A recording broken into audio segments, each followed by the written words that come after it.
Test ক্রিকেটে ফিরতে পেরে আমি আনন্দিত, গর্বিত। আশা তো সবসময় করি যেন জিতবো, বাট টেস্ট ক্রিকেট সবসময় আমরা স্ট্রাগল করেছি, আমাদের জন্য ডিফিকাল্ট, বাট আমি বিশ্বাস করি যে আমাদের শ্রীলঙ্কার সাথে অনেক ভালো করা উচিত।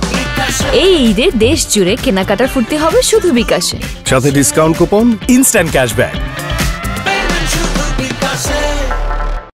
এবং টেস্ট ম্যাচ জেতা উচিত। বিসিবি ওকে লং টার্মের কথা চিন্তা করেই দিয়েছে এবং ওর শুরুটা খুবই ভালো হয়েছে।